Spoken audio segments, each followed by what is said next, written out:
ತುಮಕೂರಿನ ಜನರಿಗೆ ಕಂಟಕವಾಗ್ತಿವೆ ರೈಸ್ ಮಿಲ್ಗಳು.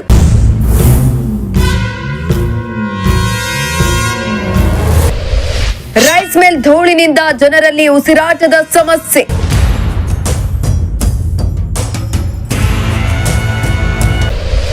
ಮಾಲಿನ್ಯ ಮಂಡಳಿಗೆ ದೂರು ಕೊಟ್ಟರು ನೋ ಯೂಸ್.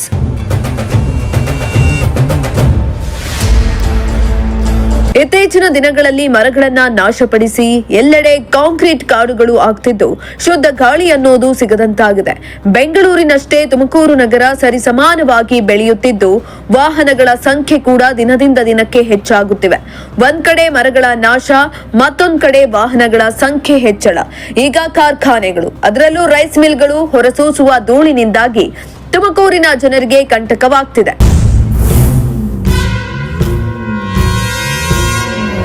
ತುಮಕೂರು ನಗರದಿಂದ ಕೇವಲ ಕೆಲವು ಕಿಲೋಮೀಟರ್ ದೂರದಲ್ಲಿ ಇಂಡಸ್ಟ್ರಿಯಲ್ ಏರಿಯಾ ಇದೆ. ಅಂತರಸ್ನಳ್ಳಿ ಇಂಡಸ್ಟ್ರಿಯಲ್ ಏರಿಯಾ ಹಾಗೂ ಊರುಕೆರೆ ಭಾಗದಲ್ಲಿ 10 ರೈಸ್ ಮಿಲ್ಗಳಿವೆ. ಈ ರೈಸ್ ಮಿಲ್ಗಳು ನವೆಂಬರ್ನಿಂದ ಫೆಬ್ರವರಿಗೂ ಕೂಡ ಹೆಚ್ಚು ಕಾರ್ಯನಿರ್ವಹಿಸಲಿದ್ದು ಅತಿ ಹೆಚ್ಚು ಅಕ್ಕಿಯನ್ನು ಉತ್ಪಾದನೆ ಮಾಡಲಿದೆ. ಹಗಲು ರಾತ್ರಿ ಎನ್ನದೇ ರೈಸ್ ಮಿಲ್ಗಳು ಕಾರ್ಯನಿರ್ವಹಿಸುತ್ತಿದ್ದು ಅಂತರಸ್ನಳ್ಳಿ, ಊರ್ಕೆರೆ, ಶಿರಾ ಗೇಟ್, ಶ್ರೀದೇವಿ ಕಾಲೇಜು ಭಾಗದ ಜನರಿಗೆ ಹಾನಿಕಾರಕ ಕಪ್ಪು ಧೂಳಿನ ಕಂಟಕ ಶುರುವಾಗಿದೆ.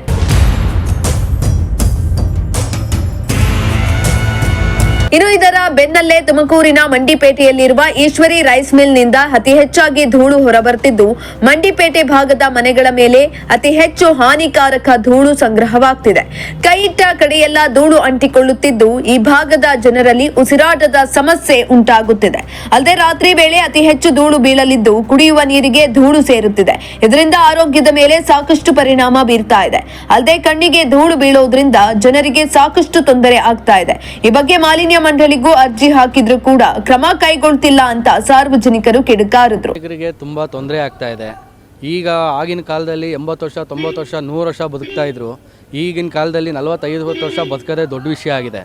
ಅಂಥದ್ರಲ್ಲಿ ಈ ಡಸ್ಟು, ಈ ಧೂಳು ಕುಡ್ಕೊಂಡಿದ್ರೆ ಅವನು 20-25 ವರ್ಷಕ್ಕೆ ಹಾರ್ಟ್ ಅಟ್ಯಾಕ್ ಬಂದು ಸತ್ತೋಗ್ತಾನೆ. ಅದಕ್ಕೋಸ್ಕರ ನಾವು ಏನೇ ಮನವಿ ಮಾಡ್ಕೊತಾ ಇದ್ದೀವಿ ಅಂತಂದರೆ ಇದ್ರ ಬಗ್ಗೆ ನಾವು DC ಅವ್ರಿಗೂ ಅತಿ ಶೀಘ್ರದಲ್ಲಿ ಅವ್ರಿಗೆ ಮನವಿ ಕೊಡ್ತೀವಿ. ಇದಕ್ಕೆ ಅವ್ರಿಗೆ ಬಂದಿದ್ದ ಅವ್ರಿಗೂ ಲೆಟ್ರುಗಳನ್ನ ಆಲ್ರೆಡಿ ಇಶ್ಯೂ ಮಾಡಿದ್ದೀವಿ. ಅದ್ರ ಬಗ್ಗೆ ಅವರೇನು ತಗೊಂಡಿಲ್ಲ. ಅದಕ್ಕೋಸ್ಕರ ಬರೀ ಬೆಳಗ್ಗೆ ಆದರೆ ಡಸ್ಟ್ ಅಲರ್ಜಿ, ಕಾಫು ತುಂಬ ಜಾಸ್ತಿ ಆಗಿದೆ. ಅತಿ ಶೀಘ್ರದಲ್ಲಿ ಅವರು ಮಾಡಲಿಲ್ಲ ಅಂದರೆ ಮುತ್ತಿಗೆ ಹಾಕಬೇಕಾಗುತ್ತೆ ಅಂತ ನಾವು ಅವ್ರಿಗೆ ಎಚ್ಚರಿಕೆ ಕೊಡ್ತಾ ಇದ್ದೀವಿ. ಇದೇನು ರೂಲ್ಸ್ ಏನಿದೆಯೋ ಅದು ಶೆಡ್ ಒಳಗಡೆನೇ ಇರಬೇಕು. ಬರೀ ಇವರು ಮಾಡ್ತಾ ಇರೋದು ಬರೀ ಗಾಳಿನಲ್ಲೇ ಆರ್ತಾ ಇದೆ. ಮಕ್ಕಳುಗಳಿಗೆಲ್ಲ ತುಂಬ ತೊಂದರೆ ಆಗ್ತಾ ಇದೆ.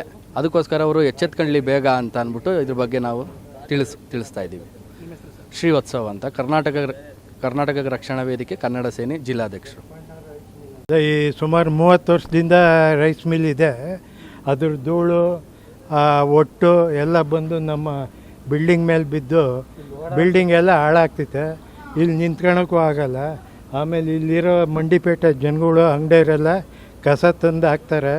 ಯಾರು ಹೇಳೋರಿಲ್ಲ, ಕೇಳೋರಿಲ್ಲ. ಎಷ್ಟು ಹೇಳಿದ್ರು ಅವ್ರು ಕೇಳೋಕ್ಕಿಲ್ಲ. ನಾವು ಇಲ್ದಾಗ ಹಾಕ್ಬಿಟ್ಟು ಹೋಗ್ತಾರೆ. ಆಮೇಲೆ ಗಲೀಜು, ಲೆಟ್ರಿನು ಎಲ್ಲ ಮಾಡ್ತಾರೆ. ಈ ರೈಸ್ ಮಿಲ್ ಇರೋದ್ರಿಂದ ತೊಂದರೆ. ಸುಮಾರು ಸಲ ಅವ್ರಿಗೆ ಹೇಳಿದ್ದೀವಿ. ಆಮೇಲೆ ಎಲ್ಲದಕ್ಕೂ ಪೇಪರ್ಗೂ ಹಾಕ್ಸಿದ್ದೀವಿ. ಇವ್ರಿಗೆ RTOಗೆ, DC ಗೆ, MLAಗೆ, ಇನ್ಸ್ಪೆಕ್ಟ್ರುಗಳಿಗೆ ಎಲ್ಲರಿಗೂ ಹೇಳಿ ನಮ್ಮ ಹತ್ರ ಪೇಪರ್ ಇದೆ, ಡಾಕ್ಯುಮೆಂಟ್ಸ್ ಅಕ್ಲಾಂಟ್ಮೆಂಟು. ಅದಕ್ಕೆ ಅದೇ ಹೇಳಿದೆ ಮುಂಚೆನೇ ರೈಸ್ ಮಿಲ್ಲು ಪ್ರಾಬ್ಲಮ್ ಐತೆ. ನಾವೇನಂದರೆ ನಾವು ವ್ಯವಹಾರ ಮಾಡೋರು, ಅವರು ವ್ಯವಹಾರ ಮಾಡ್ಬೋದು. ಅವ್ರಿಗೆ ತೊಂದರೆ ಆಗಬಾರ್ದು ಅನ್ನೋ ದೃಷ್ಟಿಯಲ್ಲಿ ಮಾನವೀಯತೆಯಿಂದ ತಿಳಿಸ್ತಾ ಇದ್ದೀವಿ. ಹಂಗಾದರೂ ಹೇಳಿದ್ದಕ್ಕೆ ತಪ್ಪಾಗಿ ಆ ಗೋಡೆ ಕಟ್ಟಿದ್ರು. ಒಂದು 10 ಅಡಿ ಗೋಡೆ ಕಟ್ಟೋದು ಧೂಳು ಬತ್ತೈತೆ. ಈಗ ನೀವು ನೋಡ್ತಾ ಇದ್ದೀರ ನಿಂತಂಗೆ ಧೂಳು ಬತ್ತಾಯಿದೆ. ಈಗ ಅದರಿಂದ ಉಸಿರಾಡಿ ನಮ್ಮ ಆರೋಗ್ಯ ಕೆಟ್ಟೋಗ್ತಾ ಇತ್ತು. ಅದನ್ನ ಯಾರಿಗೂ ಹೇಳೋಕ್ಕಾಗಿಲ್ಲ. ಮಹಾಬಲರಾಜು ಅಂತ. ಇನ್ನು ಮತ್ತೊಬ್ಬರು ಮಾತನಾಡಿ, ಈ ರೈಸ್ ಮಿಲ್ ನಿಂದ ನಮಗೆ ತುಂಬಾ ತೊಂದರೆ ಆಗ್ತಿದೆ. ಪ್ರತಿನಿತ್ಯ ಉಸಿರಾಡೋದಕ್ಕೂ ಕಷ್ಟ ಆಗ್ತಿದೆ. ಇದರ ಬಗ್ಗೆ ನಾವು ಅಧಿಕಾರಿಗಳಿಗೆ ಹಲವು ಬಾರಿ ತಿಳಿಸಿದ್ದೇವೆ. ಆದ್ರೆ ಅವರು ಯಾವುದೇ ರೀತಿಯಾದಂತಹ ಕ್ರಮವನ್ನ ಕೈಗೊಂಡಿಲ್ಲ. ಇನ್ನು ಅದರ ಬಗ್ಗೆ ರೈಸ್ ಮಿಲ್ ಮಾಲೀಕರಿಗೆ ತಿಳಿಸಿದ್ರೆ ಕ್ಯಾರೆ ಅಂತಿಲ್ಲ ಅಂತ ಬೇಸರವನ್ನ ವ್ಯಕ್ತಪಡಿಸಿದ್ದಾರೆ. ಬರೀ ಟ್ಯಾಕ್ಸ್ ಕಟ್ಟಕ್ಕಷ್ಟೇ, ಮುನ್ಸಿಪಾಲ್ಟಿ 5 ಪೈಸೆ ಕೆಲಸ ಮಾಡಲ್ಲ. ನೋಡಿ ಇಲ್ಲಿ ಆರೋಗ್ಯ ಎಷ್ಟು ಕೆಟ್ಟೋಗೈತೆ ಅಂದರೆ ಧೂಳಲ್ಲಿ ನಾವು ಕುಂತ್ಕೊಳ್ಳೋಕ್ಕಾಗಲ್ಲ, ಎದ್ದೇಳೋಕ್ಕಾಗಲ್ಲ. ಓಡಾಡೋರು ಮಾತ್ರ ಬರೀ ಇಲ್ಲಿವರೆಗೆ ಬರ್ತಾರೆ ಹೋಗ್ತಾರೆ, ಇದೇ ಹಿಂಸೆ ಆಗಿದೆ. ನಮಗೆ ಉಸಿರಾಡೋಕ್ಕಾಗಲ್ಲ, ತೊಂದರೆ.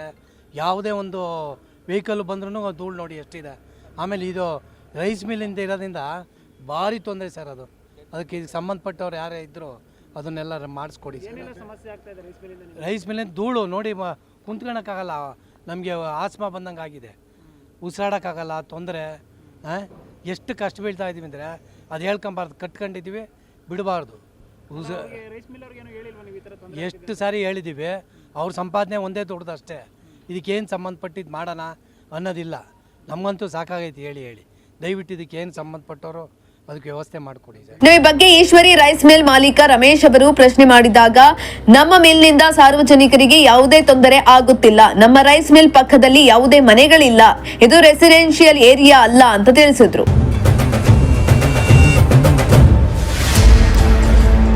ಇನ್ನು ಊರುಕೆರೆ, ಅಂತರಸ್ನಳ್ಳಿ ಭಾಗದ ಕೆಲ ರೈಸ್ ಮಿಲ್ಗಳಿಗೆ ಮಾಲಿನ್ಯ ನಿಯಂತ್ರಣ ಮಂಡಳಿ ನೋಟಿಸ್ ಕೊಟ್ಟು ಬೀಗವನ್ನ ಕೂಡ ಹಾಕಲಾಗಿದೆಯಂತೆ. ಆದ್ರೂ ಕೂಡ ರೈಸ್ ಮಿಲ್ ಮಾಲೀಕರು ಕ್ಯಾರೆ ಅನ್ನದೇ ರೈಸ್ ಮಿಲ್ಗಳನ್ನ ನಡೆಸುತ್ತಿದ್ದು, ರೈಸ್ ಮಿಲ್ನಿಂದ ಧೂಳನ್ನ ಹೊರಹಾಕಿ ಜನರಿಗೆ ಹಲವು ತೊಂದರೆಗಳನ್ನ ಕೊಡ್ತಾ ಇದ್ದಾರೆ.